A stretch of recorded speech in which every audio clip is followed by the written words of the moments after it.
Յոլչյան Production-ը ներկայացնում է Յոլչյան Production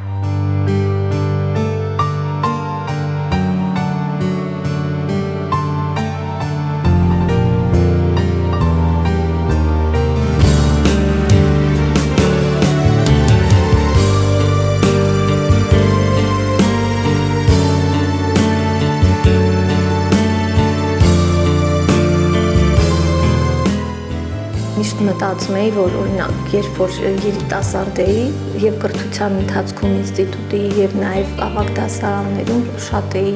սիրում բանկային աշխատանքը, որ գնում էի բանկ, ինձ պատկերացնում էի այդ բանկի աշխատողի տեղում նստած, այդպես շատ էի սիրում, բայց գիտեք, ժամանակի ընթացքում հասկացա, որ երևի ավելի ճիշտ, այս ընտրությունը ավելի ճիշտ էր, ինչու որովհետեւ երեխաներին շատ եմ սիրում ու իրենց հետ դու անընդհատ երիտասարդ ես մնում, չես ծերանում։ Երեխաները մաքուր են, պարզ են, իրենց սերը անկեղծ է, իրենք ձևեր չեն թափում, քեզ ինչպես տեսնում են, այդպես էլ ընկալում են։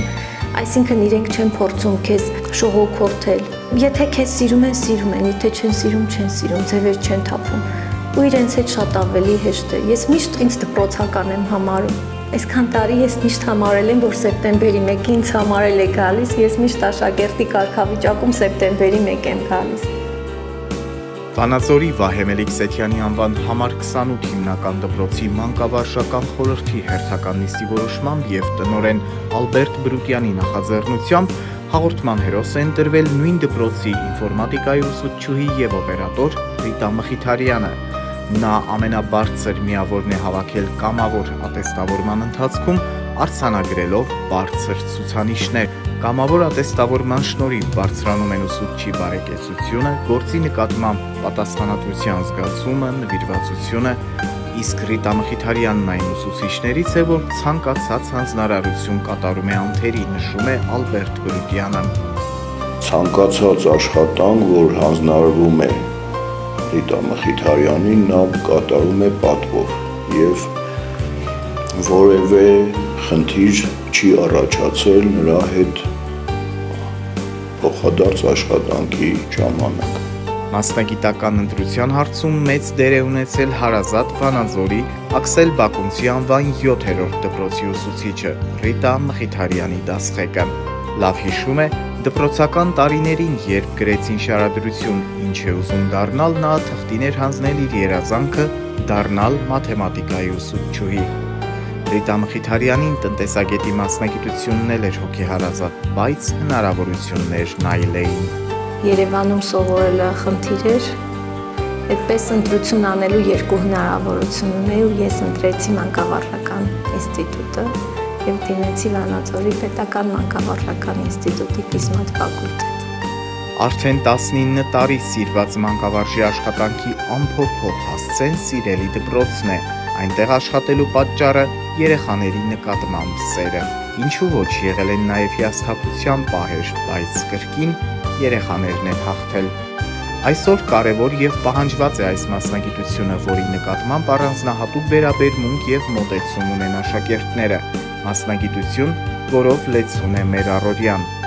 Սիրված մանկավարժը սիրելի ընտանիքի 2 զավակի մայր է, նրանք էլ բարձրագույն կրթությամբ։ Մեծ որդիս ավարտել է Երևանի տնտեսագիտական համալսարանի մարքեթինգի բաժինը, հիմա աշխատում է, փոքր որդիս սովորում է Հայաստանի ամերիկյան համալսարանի 2-րդ կուրսում քաղաքագիտություն բաժնում։ Փոքր որդուս ընտրության մեջ որևէ դեր չեմ խաղացել, ի սկզբանե ինքն է որոշել ինչ դառնալ, ինչ մասնագիտություն ընտրել։ Մեծ որդուս գուցեև մի փոքր ուղղորդել եմ, որովհետև սկզբում ուզում էր միջազգային հարաբերությունների բաժին դիմել, հետո չգիտես ինչու մաթեմատիկան հետո շատ սիրեց, երբ որ արդեն գնաց մասնավոր պարապմունքների ու այդպես փոշմանեց, որոշեց, որ երևի մի քիչ էլ ես իմ չիրականացրած երազանքը, այո, փորձեցի ինչ-որ չափով փաթաթել, բայց ինքը հիմա շատ գոհ է, ասեմ, որ բոլորովին չի փոշմանել ու շատ սիրով սովորեց։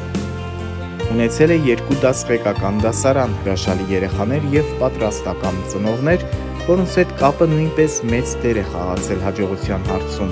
Դպրոցը ոչ միայն կրթում, այլ նաև դաստիարակում է մտածերնդին, իսկ նոր սերունդը համարձակ է եւ արագ կողմնորոշվող։ Երևի այդ առումով էլ է բախտս բերել, որովհետև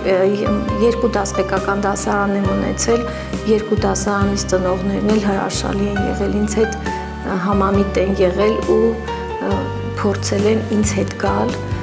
ավելի շատ ինձ են լսել, քան իրենց երեխաներին, որովհետև հասկացել են, որ երկուսից նպատակն էլ մեկն է, օգնությունը երեխային։ Բայց տարբերություններ իհարկե կան, ինչու՞մ է տարբերությունը, որ ժամանակակից ծնող ավելի շատ մտածում է երեխայի իրավունքների մասին, քան պարտականությունների։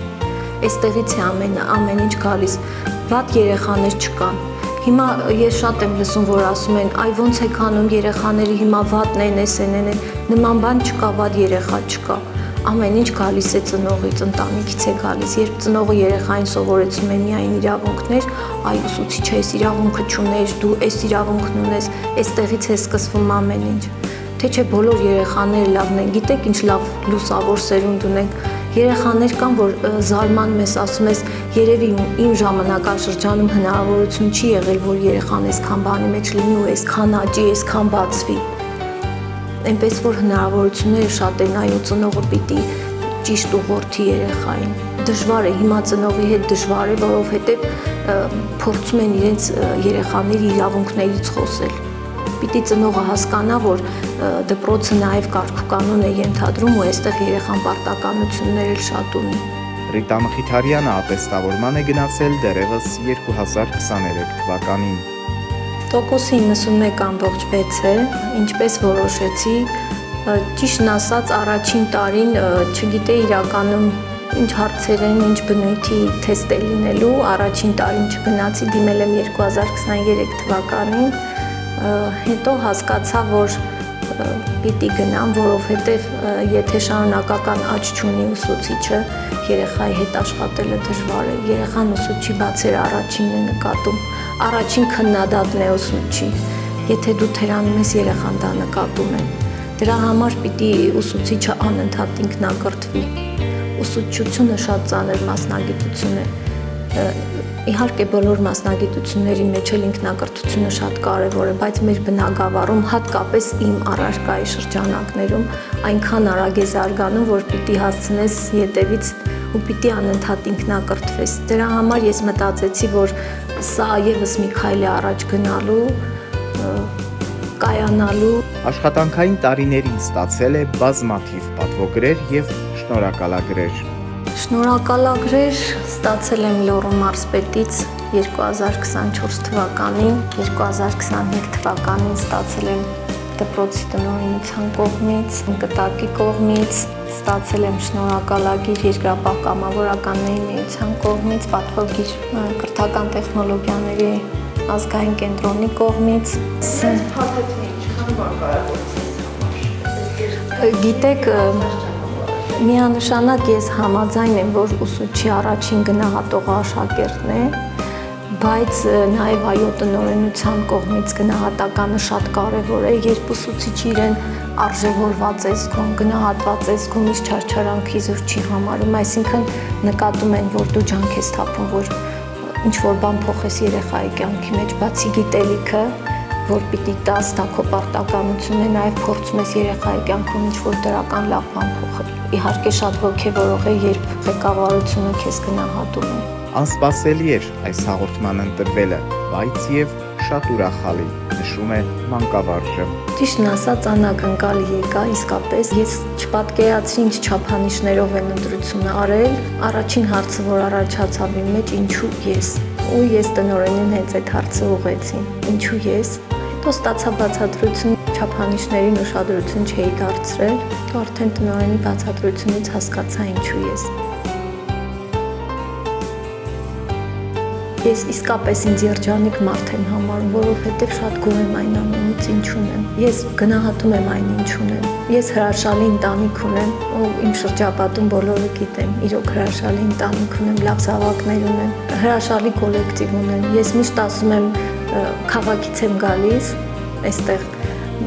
ու ասում են, ինչու քաղաքի դպրոցներ չես տեղափոխվում, ասում եմ, ես չեմ կարող իմ կոլեկտիվը փոխել։ Այստեղ հարաբերությունները շատ մարդկային են, շատ դրական են, ձեռք մեկնող են, չգիտեմ, իմ գործընկերները ուրիշ են, իսկապես ուրիշ են, երևի ոչ միտեղ չկան այսպիսի գործընկերներ, ես միշտ ասում եմ, իմացեք, որ ամենակարևոր պատճառներից մեկն էլ էստեղ աշխատելու դուք եք։